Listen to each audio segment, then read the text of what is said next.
Mohanty, who is an adjunct professor in the Department of Anthropology at San Jose State. But he is best known in India because he has been the recipient of India's highest literary award, the Gopinath Award, and many other literary awards also. He is an author of 21 novels, over 200 short stories, 3 biographies, 4 plays, 150 critical essays, articles on tribal languages and cultures. He's also well known in Eastern India for his work as a social reformer. He is a renowned expert on the tribal peoples of Eastern India. He spent many, many years in tribal country working to protect their rights. I'm going to read a couple of quotes of his that he has given to me and that he has also used elsewhere to give you a sense of what his background is. He is simultaneously a world-class novelist and writer, and he has also been a person who has done what we might consider anthropological work of a very detailed and striking sort. I was struck by the sight of poor, helpless tribal people exploited by outsiders. No one, including officials, went to them to give them anything, only to get something out of their women, their produce, or both. This is how he was telling me about some of his background in working with the tribal peoples. He is a person then who has a deep commitment to the protection of tribal peoples in India, the indigenous peoples of India. He has done very significant work in protecting them in a variety of ways, being able to enforce laws and regulations for their protection. And he is, as a consequence of this work, he also came to know and understand a great deal of the tribal peoples, and he'll be talking about some aspects of that today. This also had a profound influence on his writings. Many of his writings deal with tribal peoples, and they often highlight economic and social injustice. The one major novel of his that has been translated into English, Paraja, is such a novel that highlights social injustice and exploitation of tribal peoples in a very powerful way. But there's much more to his writings than that. As he traveled through tribal country, as he came to know the people, mixed with them, learned their languages, shared food with them, came to know and appreciate their customs and lifestyles, he recorded in great detail his observations, the changing colors, sounds, and odors of the different seasons, the daily activities of the tribals, the distinctive social organization and religious rituals that were characteristic of their lifestyle, their creation myths, their work songs, the banter between men and women, all of these kinds of things also then pass through Gopinath Mohanty's novels. And today he's going to tell you something of that. What he's going to be talking about is some aspects of the oral literature of a tribal group called the Konds, K-O-N-D-H, and he's going to be dealing with their creation myths, the ways in which they tell their stories. He may talk about some of the ways in which he collected the information.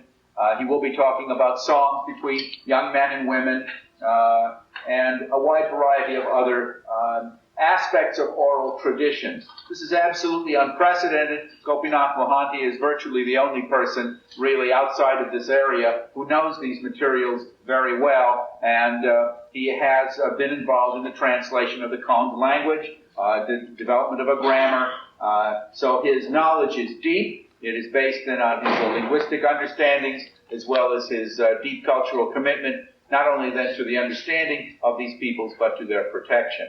So with that, I'd like to introduce Dr. Gopinath Mohanty, our adjunct professor of anthropology for 1987-88.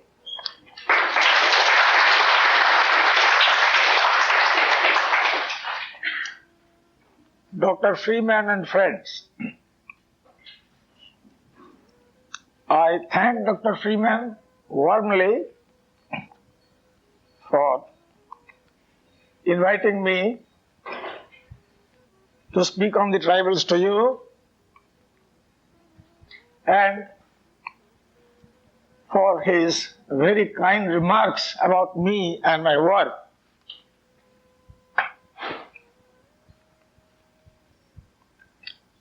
It is really a privilege for me to be speaking in America about the exploited, harassed, poor tribals, primitive dwellers of India, who have been harried through the ages by repeating hordes of immigrants, are found now in the interior of the wilderness, in hills and jungles.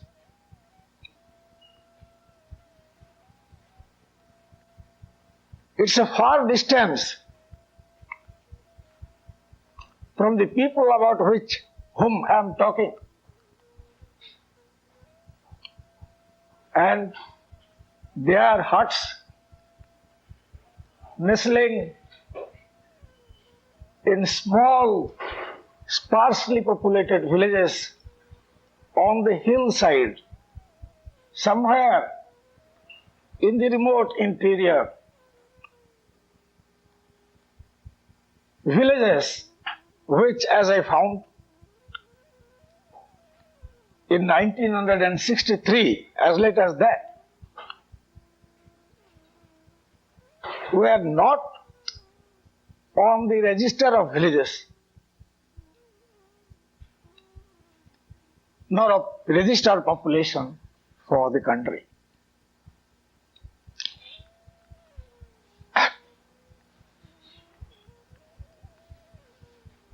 I have spent long years with them.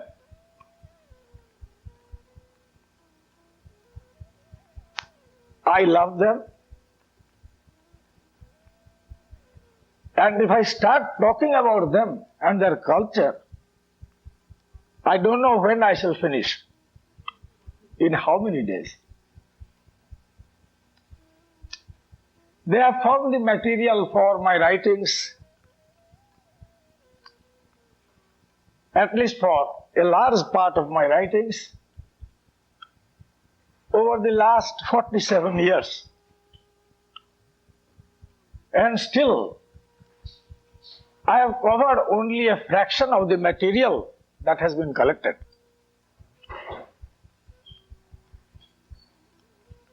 So, I shall just tell you some things, very briefly. I have prepared a paper. I might read snatches of it while I speak.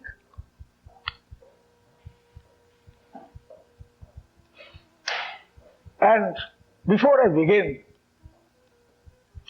I must express my gratitude to you all that you came on purpose to spend an hour listening to matters relating to the tribals about whom so-called civilized man is least concerned.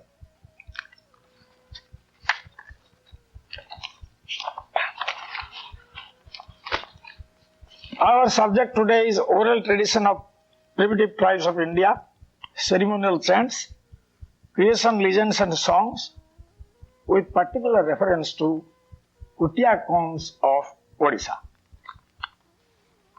Why this has particular reference to the Kutiakons of Odisha, I shall explain in course of my talk.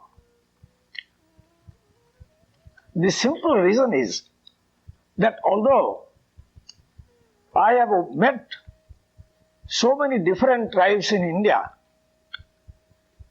and worked among them, particularly in Odisha, a state of which nearly a fourth of the population is tribal, I have never found any legend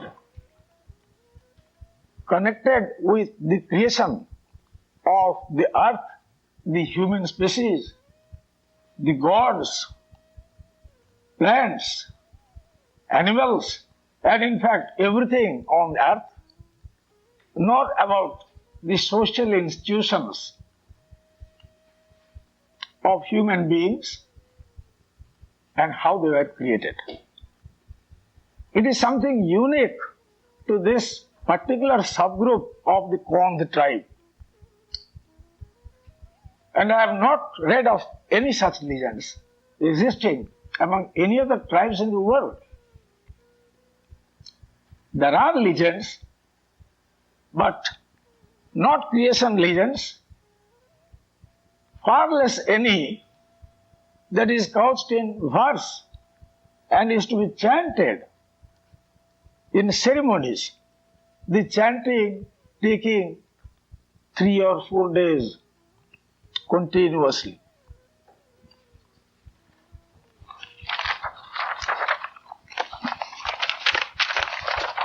Well, people who have been classed as scheduled tribes in India are believed to have been the original inhabitants of India who were there long before the Dravidians and the Aryans arrived. Many of them were absorbed in the body of the non-tribal population and lost their tribal identity. The others, being deprived of their lands and home and being unable to hold their own against the hordes of immigrants, receded farther and farther into the hills, plateaus, and forests, remote from areas occupied by the immigrants. Hindu myths and epics speak of battles between the Devas and the Asuras and the ultimate defeat of the latter. It is not unlikely that it is the tribals who have been mentioned in those epics as Asuras. Now, it is very common in this world that the victor is well able to change history, to rewrite it as suits him. So, it is not improbable that the victorious Aryans, after defeating the non-Aryan aboriginals in long-drawn battles over the years, depicted them as Asuras, a word which means non-Sura. If Sura is Aryan, then a non-Sura, whatever he is Asura. It may have another meaning. In Sanskrit, the word Sura means liquor. So, those who used to drink liquor are likely to have derived their name Sura from the word Sura. And those others who were not habituated to drink were in derision termed the Asuras. Of course, this is my interpretation. Now you find tribals drinking, and liquor is an essential part of all their ceremonies. But things have changed. What we see today was not exactly the same ages ago.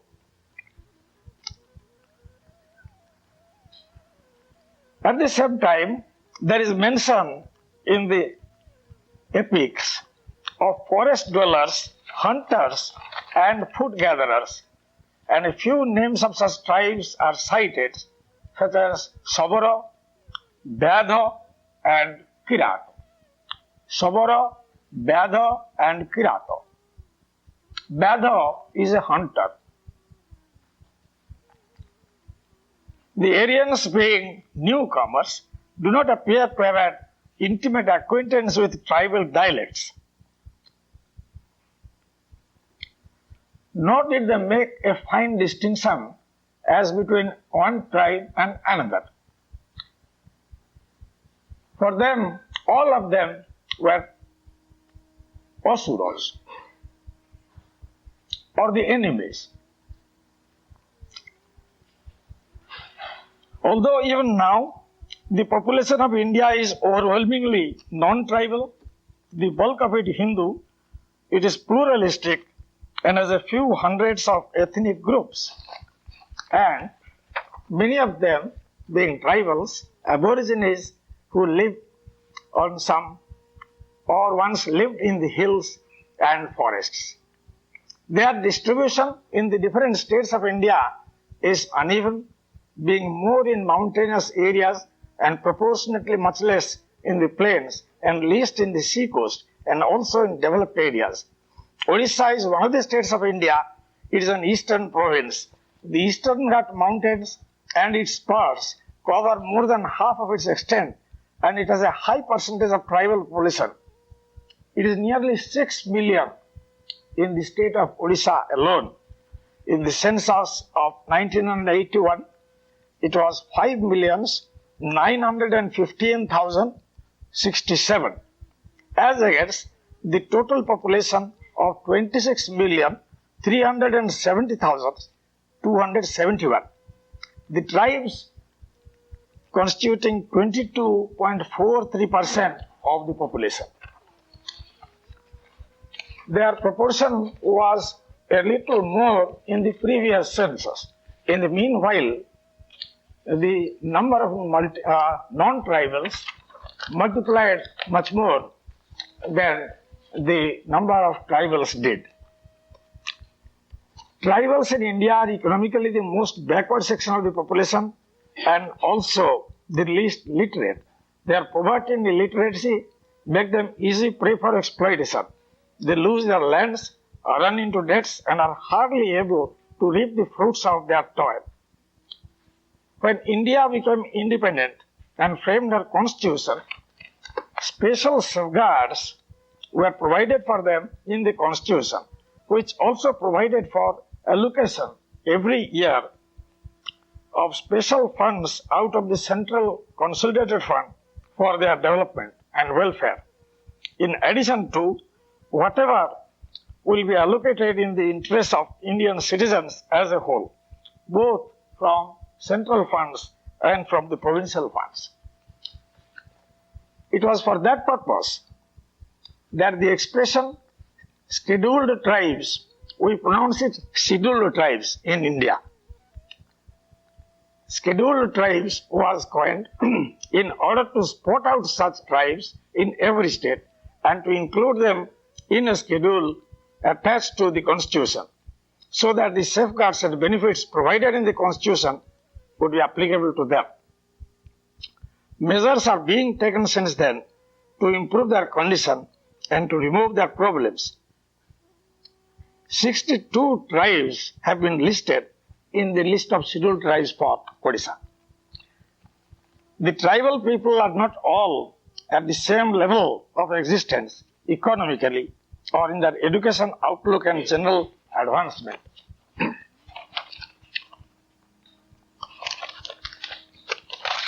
Conditions vary in different localities and often as between different tribes and sub-tribes.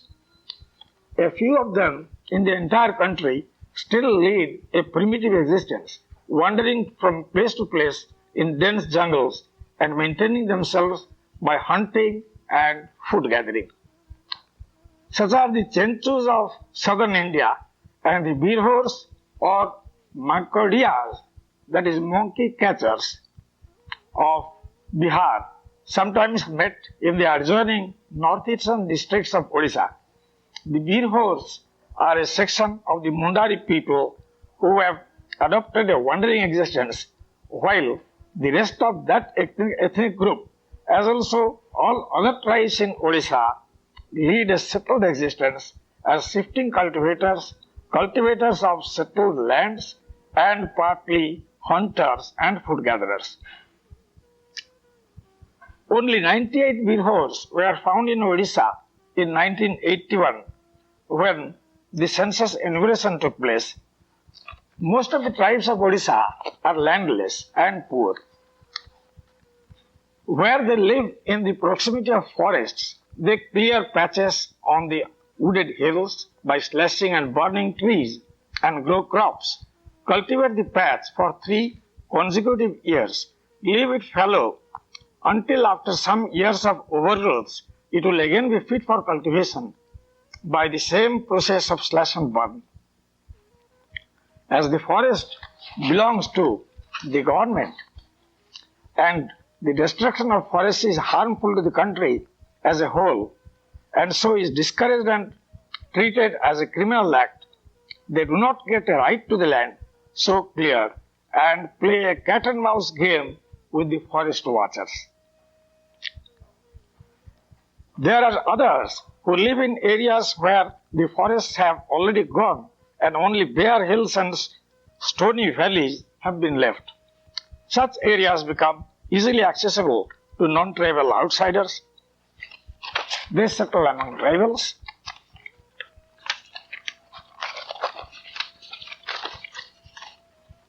Give them loans and bind them down to numerous usurious contracts, dispossess them of their lands, and by hard bargains driven at the time of lending, take away their surplus produce at very cheap prices. In 1963, the exchange in the case of loans in such cases was for the tribal to render crops 6 times the value of the loan taken. It might be 6 times, it might be 4 times, and it might be anything. In such areas, tribals who by occupation are settled cultivators become laborers whether on lands once owned by their fathers or, if available, on construction works, mining, or in factories. They even migrate to the plains to work as agricultural laborers and urban labor. Only a small portion of such tribals own meager patches of cultivable lands on which they can subsist by supplementing their income from other means. I have deemed it necessary to go into the economic condition of tribals in Odisha in the context of their oral traditions, because the two are interrelated. The continuance of distinct tribal traits without much change over long years in the past was partly due to the isolation of tribals from the ocean of non-tribal civilization outside their habitat.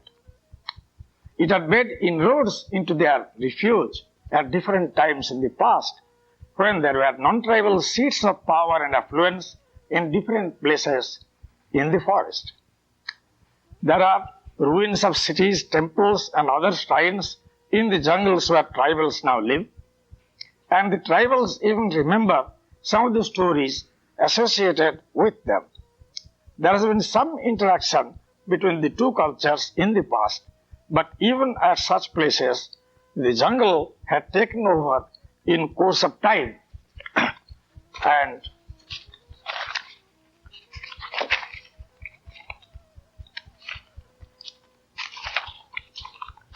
the tribal way of life had been left undisturbed. But as conditions changed, tribal areas were opened up more and more to outsiders, and as tribals were driven of necessity to live and work among non-tribals, their ways were affected by non-tribal influence. After all, the non-tribals are numerically superior in the country. They are more educated and also better equipped to make their way in the world. They have power and influence. The tribal needed to compete with them found himself at a disadvantage because of his distinct tribal traits, his dialect, his garb, his ways of life, his outlook, and even his culture. And I should say, even his values. To cite an instance, a tribal would count it a heinous crime to tell a lie and to break a word that he has once given. The bargain which the trader has struck may be bad in law, it may be usurious, it may be anything. But if the tribal has agreed, he will certainly make the payment according to the bargain that had been struck. And if he dies, his son, his grandson, will continue to make the repayments. The repayments may be extracted in ways that are totally criminal, by fraud, by giving false impressions, misleading. No matter, if the tribal is not convinced and has once plighted his word, he must keep it. Imagine such a truthful man in a modern world. A simple, innocent, outspoken, and truthful man. He cannot conceal anything. And he will readily agree to do what he has once promised to do. This typical characteristic of the tribal will automatically render him liable to exploitation by cunning, worldly-wise, scheming people, of which there is no dearth in so-called modern civilization. It is now found that out of the 62 tribes listed in the scheduled tribe list for Odisha, the tribes have no separate, 34 tribes have no separate language of their own. At one time, they did have their own dialects. But in course of time, the dialects have been swapped over by the culture of the more numerous non-tribals, and they speak Odia, which is the language of the state. In addition, some of the tribals speak dialects which are only corrupt forms of Odia mixed with remnants of some tribal dialects. Including them all, there are 20 tribes in Odisha who speak 18 tribal dialects and sub-dialects. They fall into the following 5 groups of dialects of languages. First, the Kond dialect with its variations, Kubi, Pengo, Kotia of the Chandrapur area of the Koraput district, Kotia of Subarnapur area, and Kotia of Belgar area in the Fulbani district. These 3 Kotia dialects have some slight variations. Dongriya, Kui, Koyas of Koraput, Olaru Gadavas. The Kong dialect is spoken in the districts of Koraput, Kolahandi and Fulbani, which are in the southern part of Odisha. Secondly, the Saura dialect with its variations, Suddha Saura, that is the plain Saura dialect, in the Koraput district and the Ganjam district, and the Hill Saura in the same 2 districts. Third, Godova. The Godova dialect is spoken by members of that tribe in the Koraput district. Its offshoots are Parenga. The Parenga people also live in Koraput, and also Bonda, spoken on the Bonda hills. At one time, the Bonda people were considered to be the most primitive of the tribal in Odisha. That is because, as you might have read, their women shave their heads and are not permitted even to wear a loincloth strip. They have to tie a small piece of cloth around their waist. From that and from other characteristics which they have, they were deemed to be extremely aboriginal primitive. Juang, spoken in the northern district of Keonjhar, Mundari, with its variations Munda, Santal and Oram, in the northern districts of Keonjhar. None of the tribal dialects have any script nor written literature. It is only in the last 40 years that a script was devised by a Santal teacher, and as a token of establishing racial identity, some literature was published in that script in the Santali language. The tribes of northern Odisha who speak Juang and Mundari have long come in contact with the modern world, as their areas are not far off from urban centers, particularly from the city of Calcutta. Their dialects have been recorded and they have been studied years ago by scholars. They are much more advanced than the southern tribals, and among them, and also among tribals who have adopted the Odia language as their mother tongue and been partly acculturized, are the bulk of tribals who have received modern education in schools and colleges. It would be misleading to think of them as primitive tribals. In order to find primitive tribals in Odisha, as also those whose culture has been least changed by contact with non-tribals, one has even now to go to the hills and wooded uplands of the southern districts of Odisha, to Koraput, Ganjam and Fulbani. Even there, some of the tribal people who live by the side of the roads or near urban centers have been partly acculturized. They have shaped their dialects and a part of their distinctive culture. You are not likely to find tribal oral tradition among them, at least in purer forms.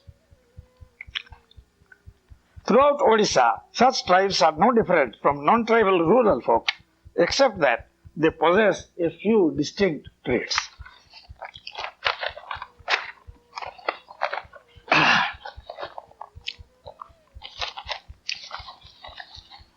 The primitive tribes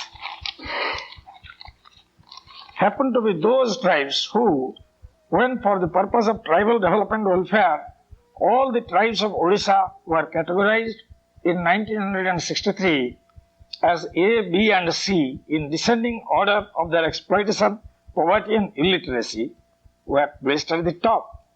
In the class A, they are Kons of the districts of Koraput and of the hills of Kalandi and Ganjam,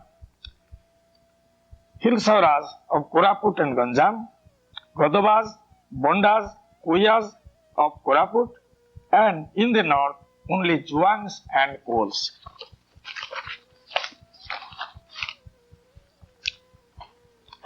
I shall then tell you how I became associated with the tribals and came to study some of them. After college, I entered government service in Odisha as a member of the Provincial Administrative Service. I joined in September 1938 when the British ruled India. I retired in April 1969. During this long career of nearly 31 years, I had different occasions of being posted in tribal areas, or even when not so posted, of working among tribals in tribal areas. As I have stated earlier, the southernmost district of Koraput is inhabited by most of the primitive tribes of Odisha. It is removed from the seat of the provincial government Bhubaneswar. In 1940, it was difficult of access, practically without roads, densely wooded, very sparsely populated, and lacking common civilized amenities of life. It was a land of man-eating tigers, pythons, wild animals, elephants, and was full of all such dangers. Within the limits of a single police station in those days, covering, let us say, about 60 square miles, about 200 or 300 people were lifted by the man-eater every year. And I may add, I have had encounters with the tiger on several occasions. And I escaped because of good luck, I should say. Chance. My work required me to deal with tribals and to tour the inaccessible interior, often on foot, and to live in tribal hamlets. I felt a keen interest in the simply innocent exploited tribes. I worked for their welfare, learned their dialects, and earned their trust. This is very important, earning their trust. That is the first prerequisite for anybody who wants to do research on tribals and their culture.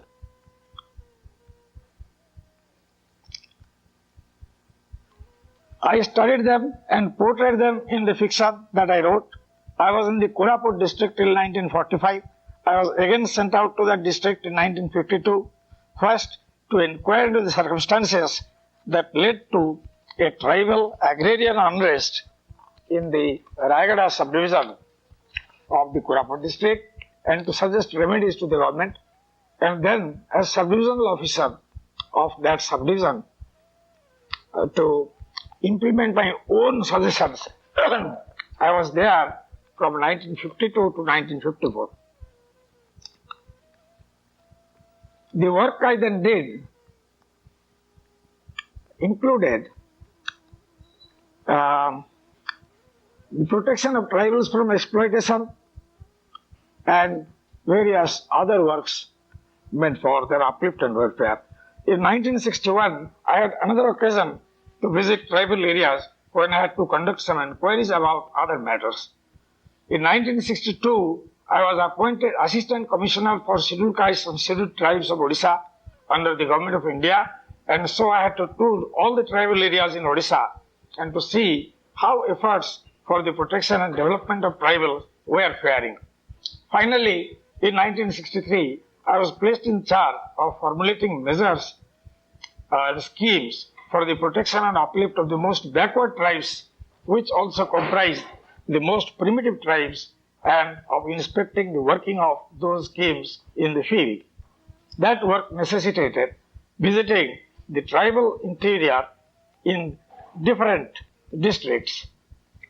I continued in that office till 1969 when I retired.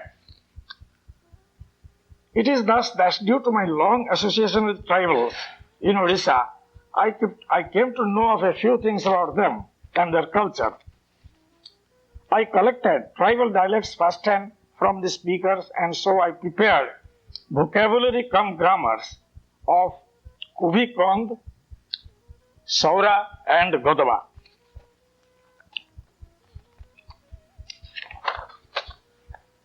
I collected some songs and ceremonial chants of Kuvikons and Porodas. All these have been published.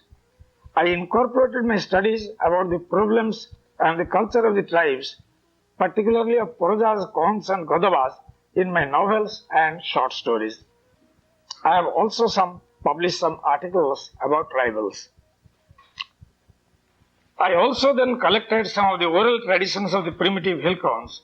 A few of them have been given in my published writings.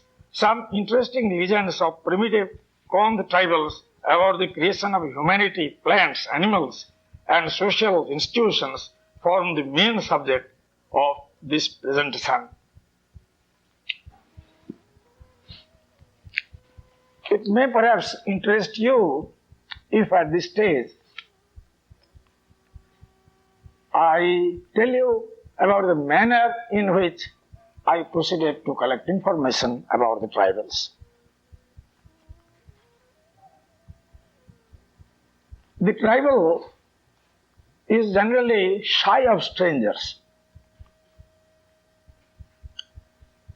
In his experience and in his knowledge of the experience of his ancestors, he has come to know that the strangers come only to exploit him, only to make some gain at his expense, and never to confer any benefit on them. So, the more that they avoid the strangers, the better.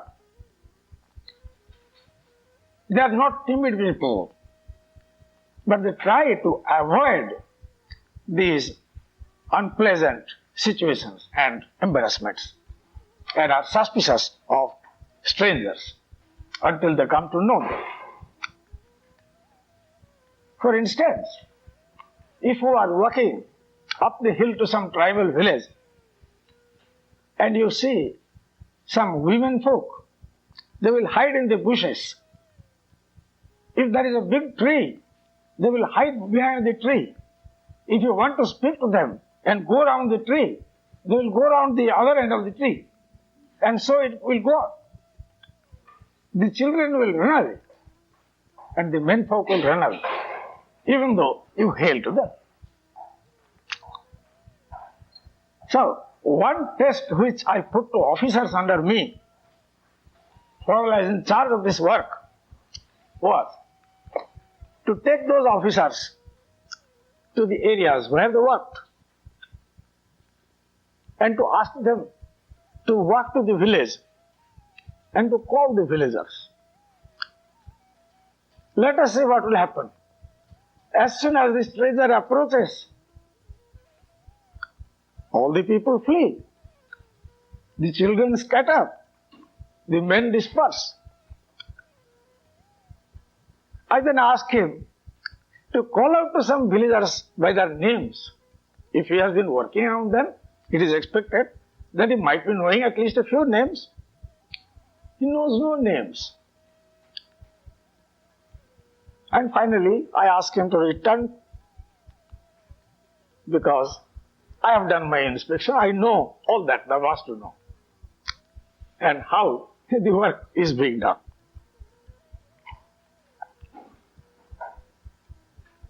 So, in order to overcome this,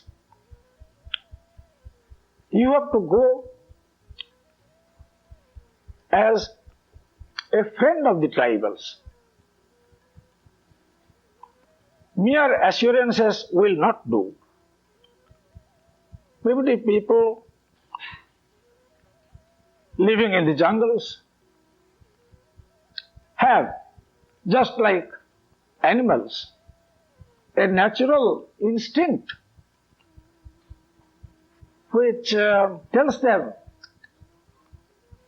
which person is good and which person is bad. It is very queer. But while they will be drawn to a particular person, they will feel aversion for another. I have found this quality in little children everywhere and also in dogs. They are drawn to warm-hearted people. Even though nothing is spoken of them. So, if somebody has real love for the tribals, sincere goodwill, he needn't speak anything.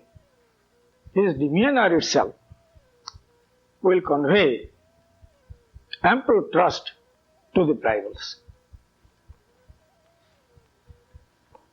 There are certain things in which they get immediately interested. For instance, the Kons are fond of playing on the flutes. They have their own tunes. And the Kond flutes are so thick and so big.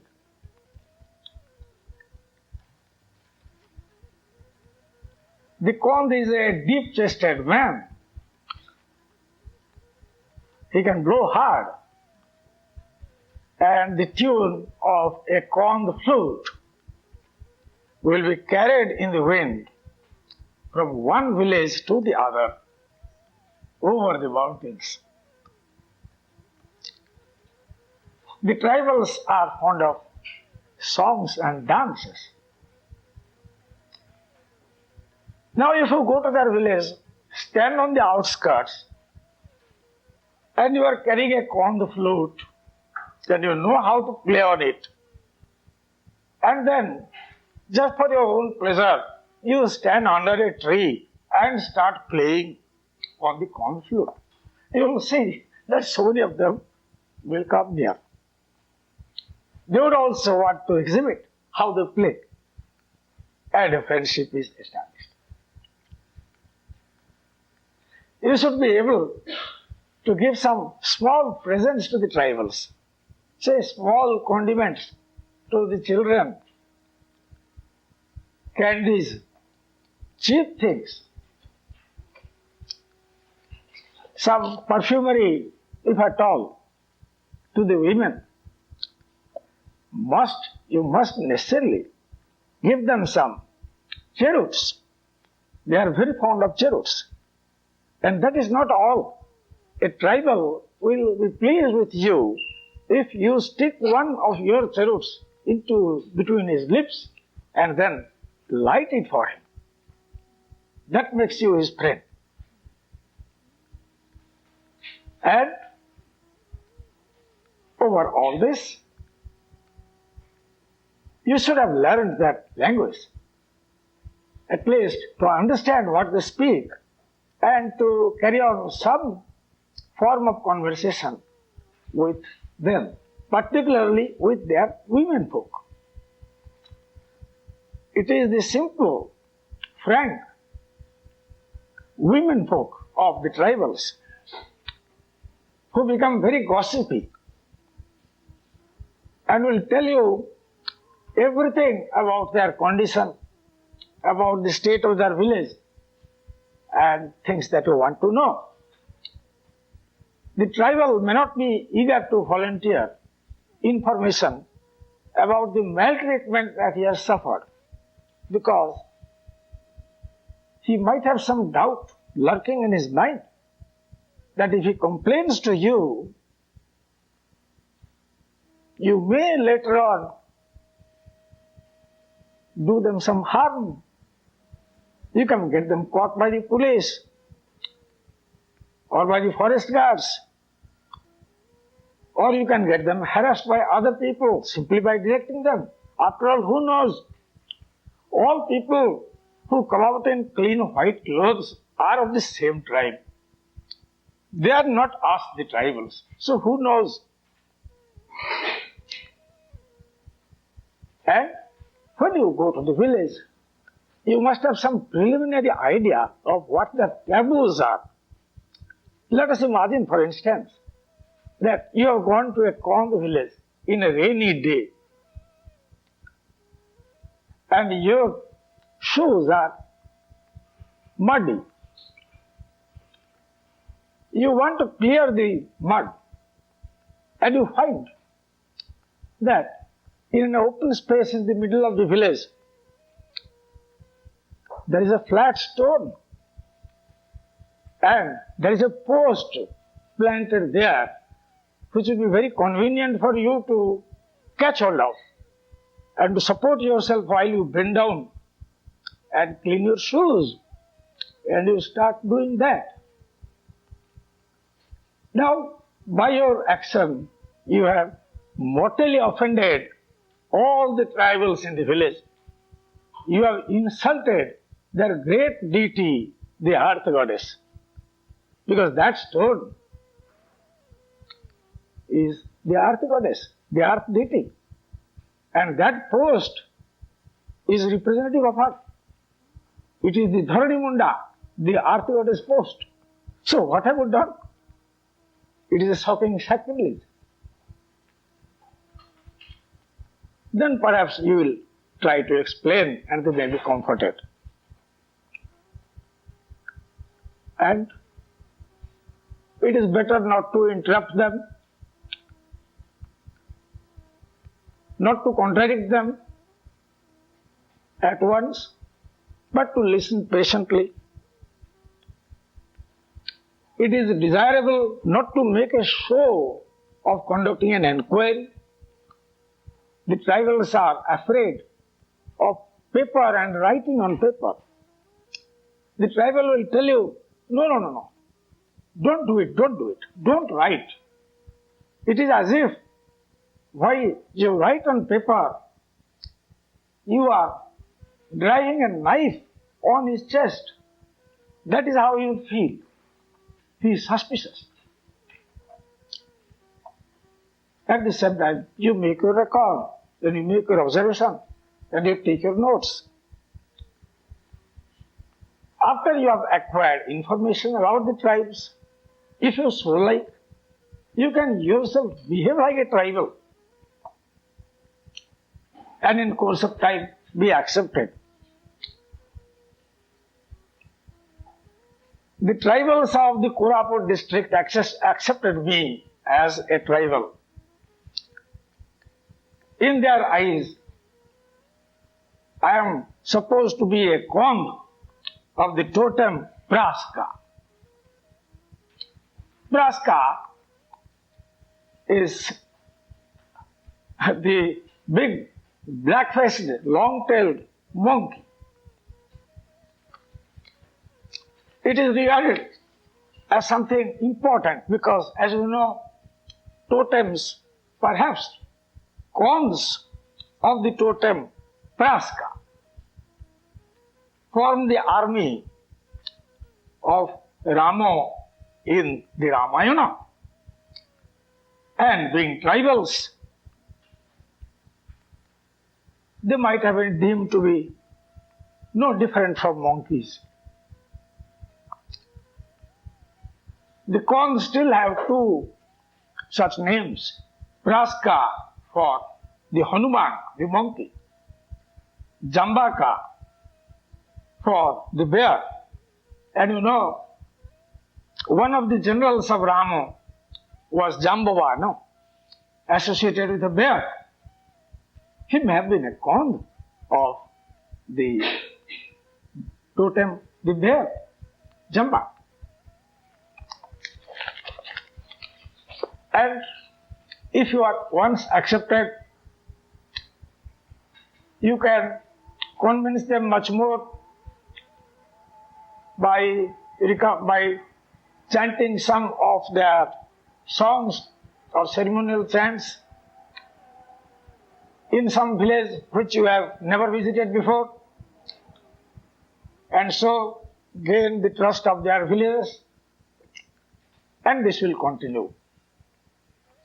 That done, you will be able to collect information about them.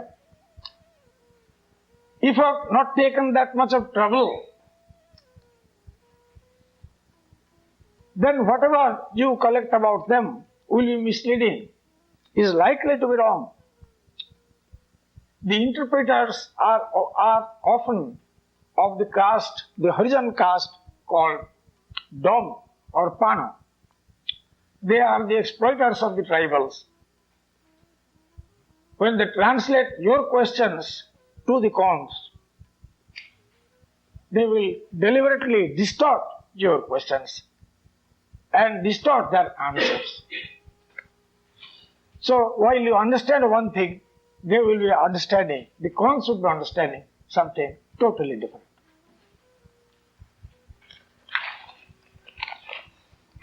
So that is how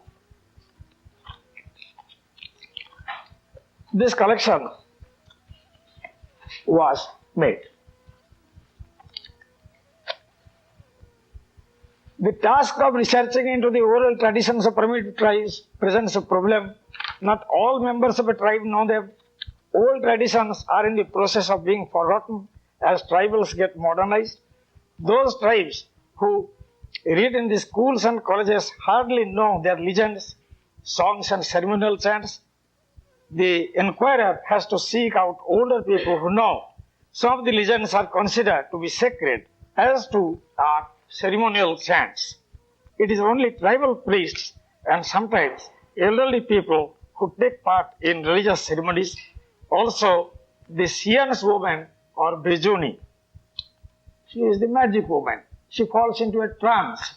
She believes that she can be possessed by the spirits of deities and by the spirits of dead people. And it is only they who can recite the legends and chants. Even then, not all such people know the whole of a chant, and they often forget portions of it. They have no written and published record out of which to refresh their memories. Oral versions vary from place to place, and you have to cross-check. You have to apply your judgment about what is correct. And after making inquiries in different villages and from different people, you can find out something which you may think is correct. Knowledgeable tribals are not easily available for contact. They live in remote hills and forested valleys and often are unwilling to waste their time to come to outsiders to narrate those things.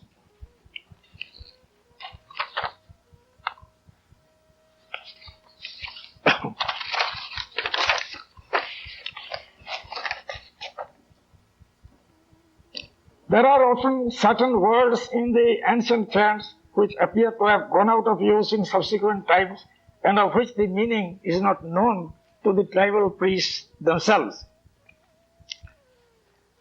Finally, I must mention that sacred chants and legends are not to be disclosed by the priests or outsiders and are not to be recited anywhere except in a ceremonial performance or after performing such a ceremony. Now my time is drawing to a close. Before, as I told you earlier, I had even begun because it's a very interesting thing, and the information, well, there is a wealth of such information. This is also, the facts which I have narrated are also what happened in the course of the oral tradition that I collected. I collected some of the songs and the ceremonial chants of the tribals, and those were published in this book which you see lying on the floor. Now that was long ago. In that book you will find, thank you sir, only that paper. Oh, the book is here. It is only the cover that are slipped off. Now this contains love songs, songs of wooing, lyrical songs, ceremonial chants, some uttered on the occasion of deaths, and others uttered while performing different religious ceremonies.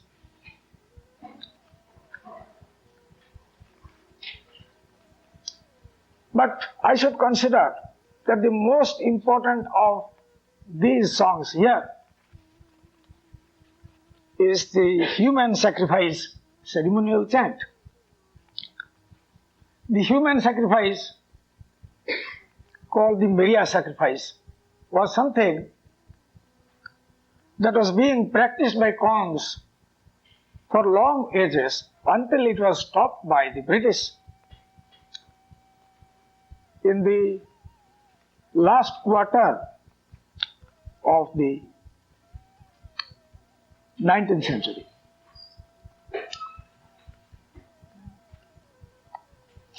the offering was made to the earth goddess out of reverence, out of gratitude, because it is she who created everything, brought the cows out from the darkness of the underworld to the light on the surface, and gave them everything that they needed. Another reason why it was being given was out of fear, lest she does them some harm. And in general, it was meant to appease her so that, as the cons chanted, Raji ujo atai, Desha ujo atai, Tinjim jane. The land, the country will be flooded with light, that is with prosperity, when this goddess accepts this sacrifice. After it was stopped, it was replaced by sacrificing instead buffaloes, sheep, goats, birds, pigs, and sometimes even mice. Now each of these animals are offered as substitutes for some human being which should have been offered, as the cons believe. That is a sacred chant. Nor is it known to all the cons, because the human sacrifice had long been stopped. Only the old people knew it, and they would never disclose it to any lay person, far less to an outsider. But in course of time, when I gained the confidence of the cons and they accepted me, it so happened that on one occasion, old tribal priests were sitting together with me. I had called them, and I expressed the desire that they should chant the human sacrifice song. They burned incense, perform a ritual worship of the goddess Durga, the earth goddess, and then the chant began. And as they were chanting, these old men, their eyes sparkling or burning with the recollection, might be, of sacrifices which they had themselves witnessed, of which they had been very proud. I went on quietly, taking down the chant in Odia in longhand. I have brought with me the original manuscript pages of those years, past years, where on the spot, in the Kong villages, I used to record this. And I have mentioned the names of the Kongs who told me, and I have given the dates and everything. The pages are faded and partly the edges of the papers have been eaten up by white ants, but fortunately the script remains. And the particular Kotia Kond hymn about the creation, about which I was to tell you today, is concerned with that sacred deity Durga, with all the other deities who were created, and also the creation of the cons and of everything. The first human sacrifice was offered there. that the place is called the birth hole, Sopangada or birth hole. That is the place where, according to the Kotia Khons, for the matter of that, all humanity emerged to the surface out of the bowels of the earth. So that became the birth hole. And at that place, the first human sacrifice was offered. That was a young girl. Her name is Ninghuli. Here I have taken photographs of that place, place so sacred to the Khons, and of the heart-shaped stone that marks the spot where Ninghuli was sacrificed. Here I am showing out the place. And this stone marks the death, the ruthless slaughter of that poor, innocent, helpless girl. This is the Ninghuli Stone. It is an ancient place. There are mounds, there are remains. They have not been dug up. So, the birth hole is supposed to be right on the mound. I couldn't see any hole. It has been choked up. And this is myself then emerging out of the woods, not yet clearly out.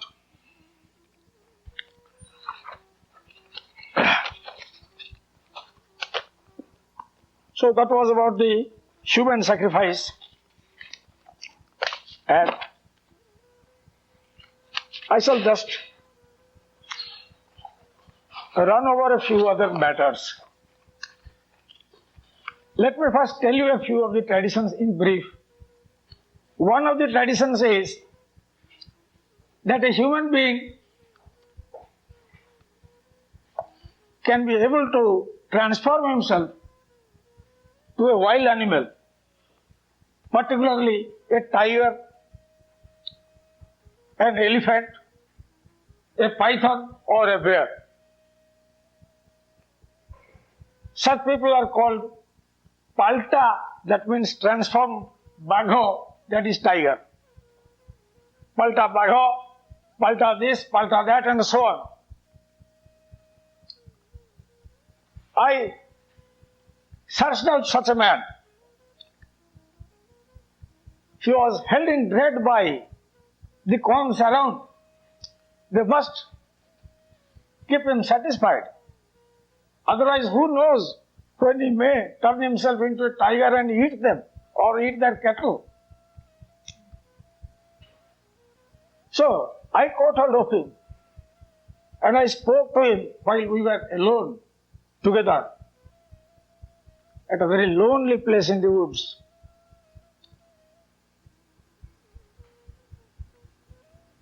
A fierce expression came to his face, a very unusual expression, sufficient to scare you away.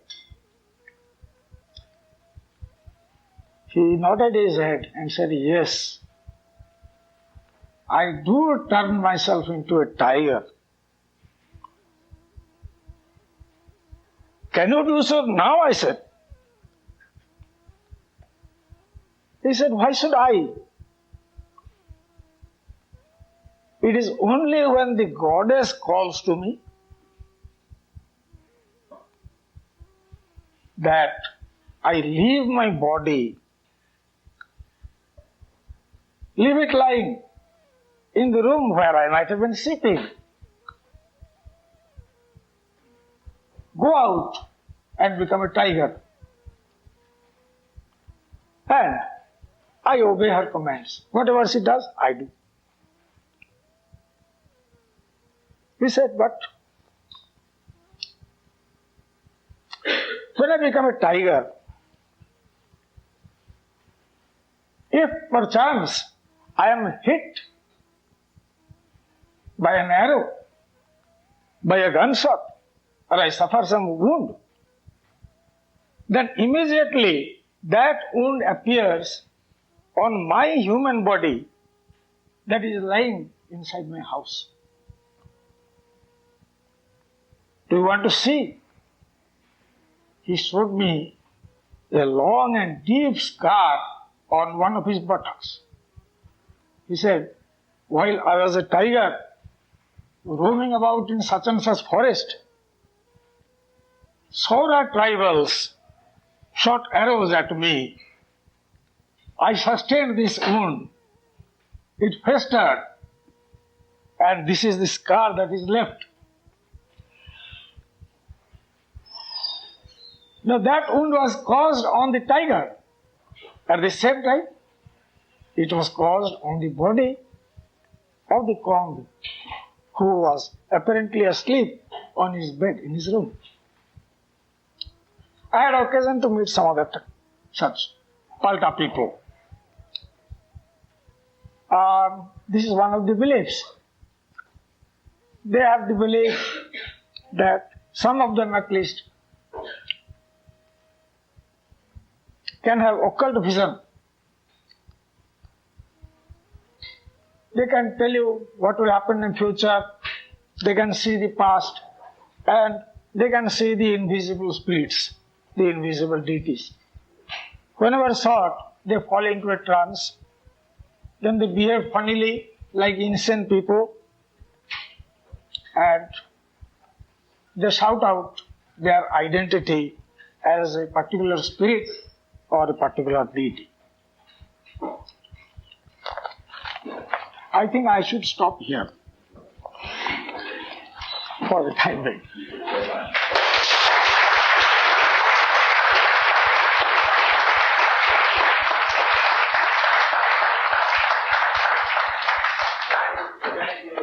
Dr. Mohanty, come on up.